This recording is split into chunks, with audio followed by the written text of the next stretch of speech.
நீதிமொழிகள் 1ஆம் அதிகாரம். தாவீதின் குமாரனும் இஸ்ரவேலின் ராஜாவுமாகிய சாலமோனின் நீதிமொழிகள்.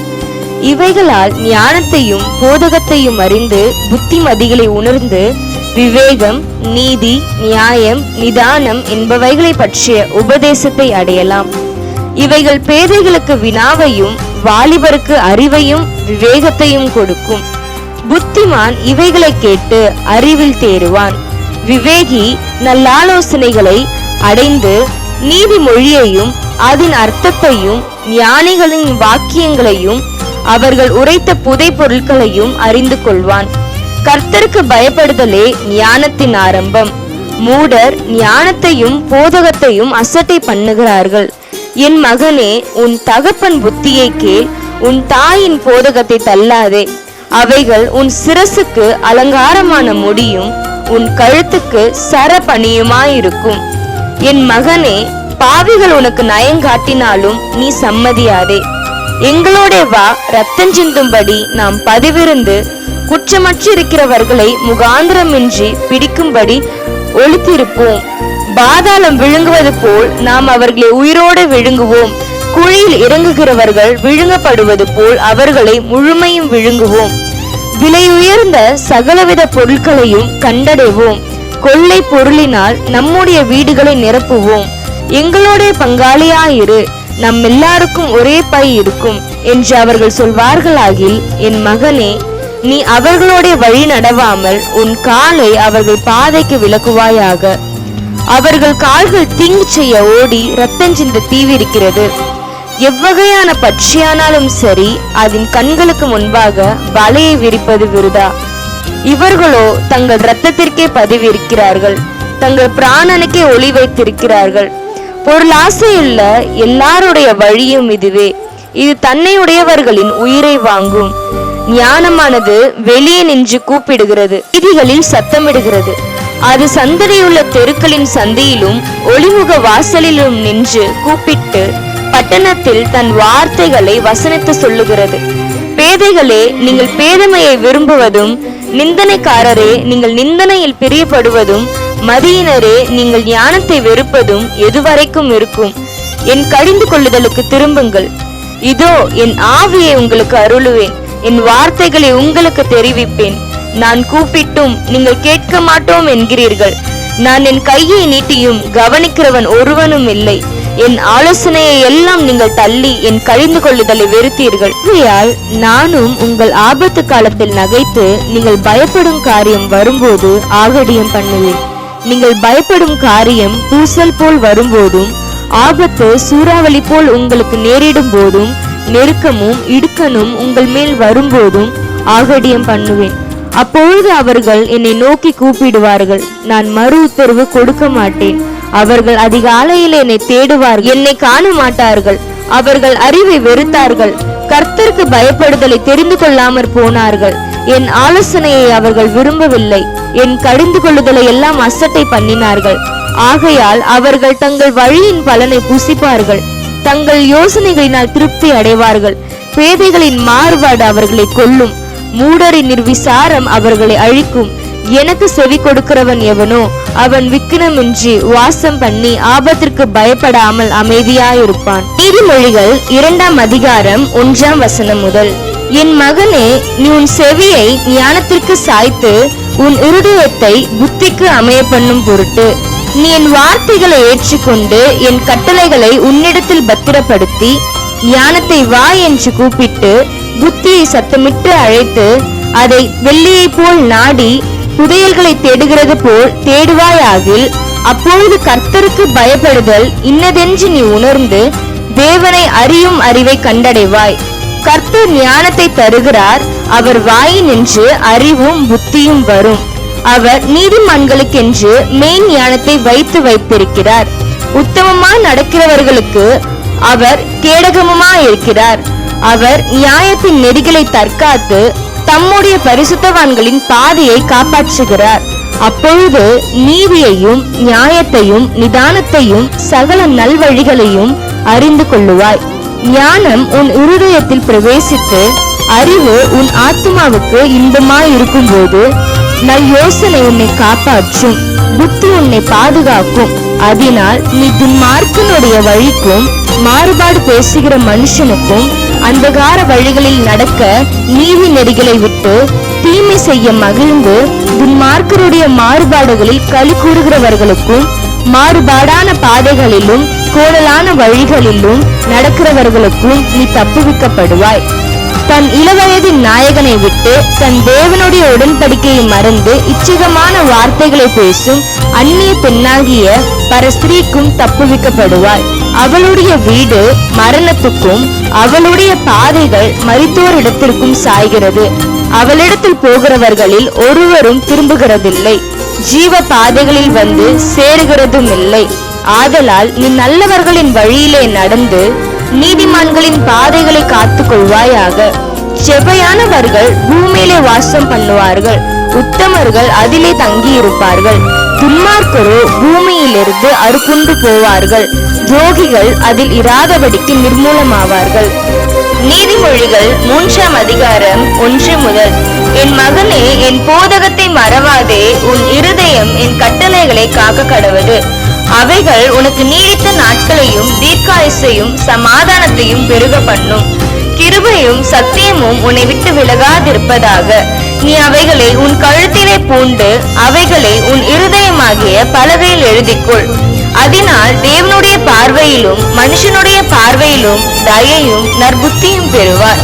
உன் சுய புத்தியின் மேல் சாயாமல் உன் முழு இருதயத்தோடும் கர்த்தரில் நம்பிக்கையாயிருந்து உன் வழிகள் எல்லாம் அவரை நினைத்துக்கொள். அப்பொழுது உன் பாதையை செவ்வைப்படுத்துவார். நீ உன்னை ஞானி என்று எண்ணாதே, கர்த்தருக்கு பயந்து தீமையை விட்டு விலகு. அது உன் நாபிக்கு ஆரோக்கியமும் உன் எலும்புகளுக்கு ஊனமாகும்.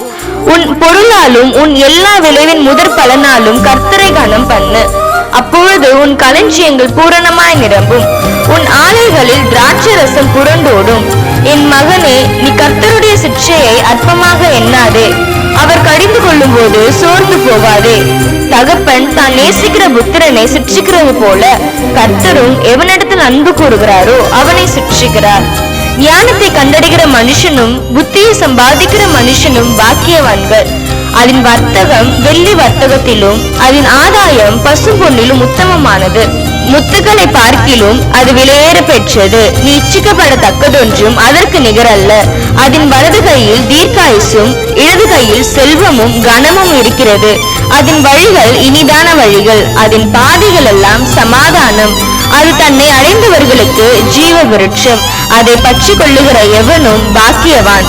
கர்த்தர் ஞானத்தினாலே பூமியை அஸ்திபாரப்படுத்தி புத்தியினாலே வானங்களை ஸ்தாபித்தார்.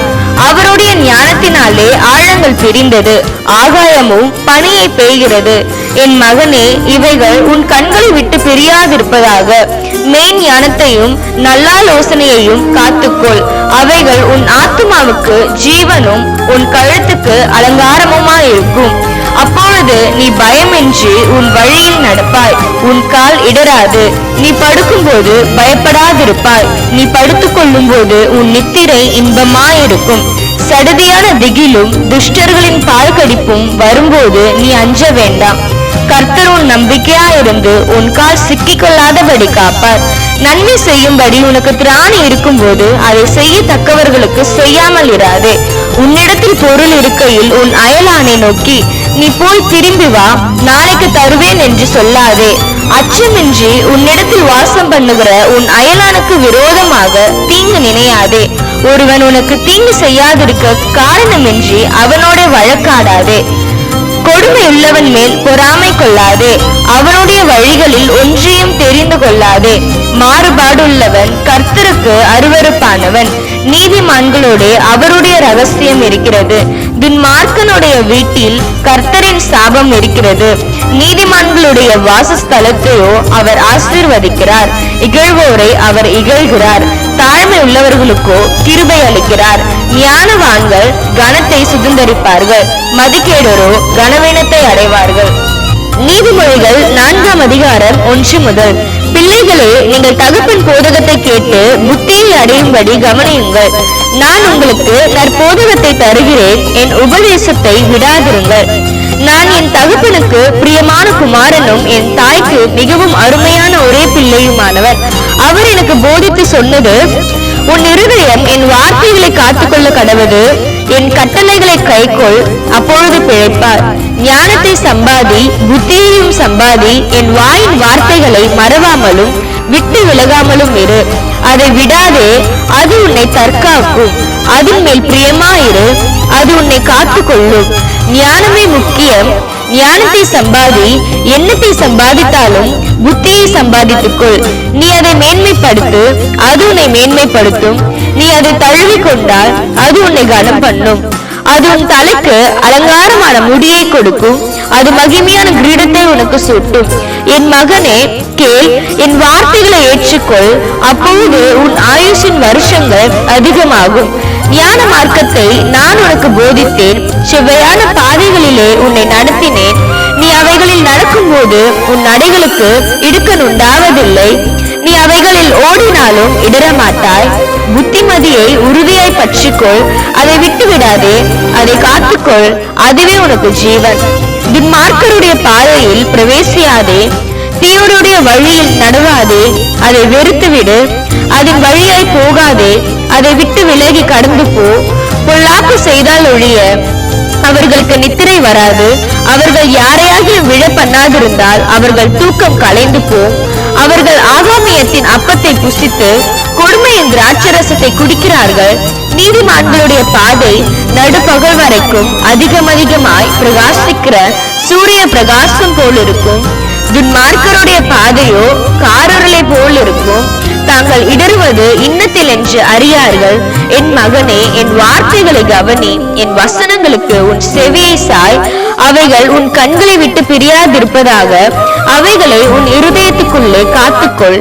அவைகளை கண்டுபிடிக்கிறவர்களுக்கு அவைகள் ஜீவனும் அவர்கள் உடலுக்கெல்லாம் ஆரோக்கியமாம். எல்லா காவலோடும் உன் இருதயத்தை காத்துக்கொள், அதனிடத்தில் நின்று ஜீவ ஊற்று புறப்படும். வாயின் தாறுமாறுகளை உன்னை விட்டகற்றி உதடுகளின் மாறுபாட்டை உனக்கு தூரப்படுத்து. உன் கண்கள் நேராய் நோக்க கடவது, உன் கண்ணிமைகள் உனக்கு முன்னே செவ்வையாய் பார்க்க கடவது. உன் கால் நடையை சீர்தூக்கி பார், உன் வழிகள் எல்லாம் நிலைவரப்பட்டிருப்பதாக. வலதுபுறமாவது இடதுபுறமாவது சாயாதே, உன் காலை தீமைக்கு விலக்குவாயாக. நீதிமொழிகள் 5ஆம் அதிகாரம் 1 முதல். என் மகனே, என் ஞானத்தை கவனித்து என் புத்திக்கு உன் செவியை சாய். அப்பொழுது நீ விவேகத்தை பேணிக் கொள்வாய். உன் உதடுகள் அறிவை காத்துக்கொள்ளும். பரஸ்திரியின் உதடுகள் தேன்கூடு போல் ஒழுகும். அவள் வாய் எண்ணெயிலும் மிருதுவாயிருக்கும். அவள் செய்கையின் முடிவோ எட்டியை போல கசப்பும் இருபுறமும் கருக்குள்ள பட்டயம் போல் கூர்மையுமாயிருக்கும். அவள் காலடிகள் மரணத்துக்கு இறங்கும். அவள் நடைகள் பாதாளத்தை பற்றி போகும். நீ ஜீவ மார்க்கத்தை சிந்தித்துக் கொள்ளாதபடிக்கு அவளுடைய நடைகள் மாறி மாறி விகாரப்படும். அவைகளை அறிய முடியாது. ஆதலால் பிள்ளைகளே, இப்பொழுது எனக்கு செவி கொடுங்கள். என் வாயின் வசனங்களை விட்டு நீங்காதிருங்கள். உன் வழியை அவளுக்கு தூரப்படுத்து. அவளுடைய வீட்டின் வாசலை கிட்டி சேராதே. சேர்ந்தால் உன் மேன்மையை அந்நியர்களுக்கும் உன் ஆயுஷின் காலத்தை குருடருக்கும் கொடுத்து விடுவாய். அந்நியர் உன் செல்வத்தினால் திருப்தி அடைவார்கள். உன் பிரயாசத்தின் பலன் புறத்தியாருடைய வீட்டில் சேரும். முடிவிலே உன் மாம்சமும் உன் சரீரமும் உருவழியும் போது நீ துக்கித்து, ஐயோ, போதகத்தை நான் வெறுத்தேனே, கடிந்து கொள்ளுதலை என் மனம் அலட்சியம் பண்ணினது. என் போதகரின் சொல்லை நான் கேளாமலும் எனக்கு உபதேசம் பண்ணினவர்களுக்கு என் செவியை சாயாமலும் போனேனே. சபைக்குள்ளும் சங்கத்துக்குள்ளும் கொஞ்சம் குறைய எல்லா தீமைக்கும் உள்ளானேனே என்று முறையிடுவாய். உன் கிணற்றிலுள்ள தண்ணீரையும் உன் துறவில் ஊறுகிற ஜலத்தையும் பானம் பண்ணு. உன் ஊற்றுக்கள் வெளியிலும் உன் வாய்க்கால்கள் வீதிகளிலும் பாய்வதாக. அவைகள் அந்நியருக்கும் உரியவைகளாயிராமல் உனக்கே உரியவைகளாயிருப்பதாக. உன் ஊற்றுக்கண் ஆசீர்வதிக்கப்படுவதாக. உன் இளவயதின் மனைவியோடு மகிழ்ந்திரு. அவளே நேசிக்கப்படத்தக்க பெண்மானும் அழகான வரையாடும் போல் இருப்பாளாக. அவளுடைய ஸ்தானங்களே எப்பொழுதும் உன்னை திருப்தி செய்வதாக. அவளுடைய நேசத்தால் நீ எப்பொழுதும் மயங்கி இருப்பாயாக. என் மகனே, நீ பரஸ்திரியின் மேல் மயங்கி திரிந்து அந்நிய ஸ்திரீயின் மார்பை தழுவுவதென்ன? மனுஷனுடைய வழிகள் கர்த்தரின் கண்களுக்கு முன்பாக இருக்கிறது. அவனுடைய வழிகள் எல்லாவற்றையும் அவர் சீர்தூக்கி பார்க்கிறார். துன்மார்க்கனை அவனுடைய அக்கிரமங்களை பிடித்துக் கொள்ளும். தன் பாவ கயிறுகளால் கட்டப்படுவான். அவன் புத்தியை கேளாததினால் மடிந்து தன் மதிக்கேட்டின் மிகுதியினால் மயங்கி போவான்.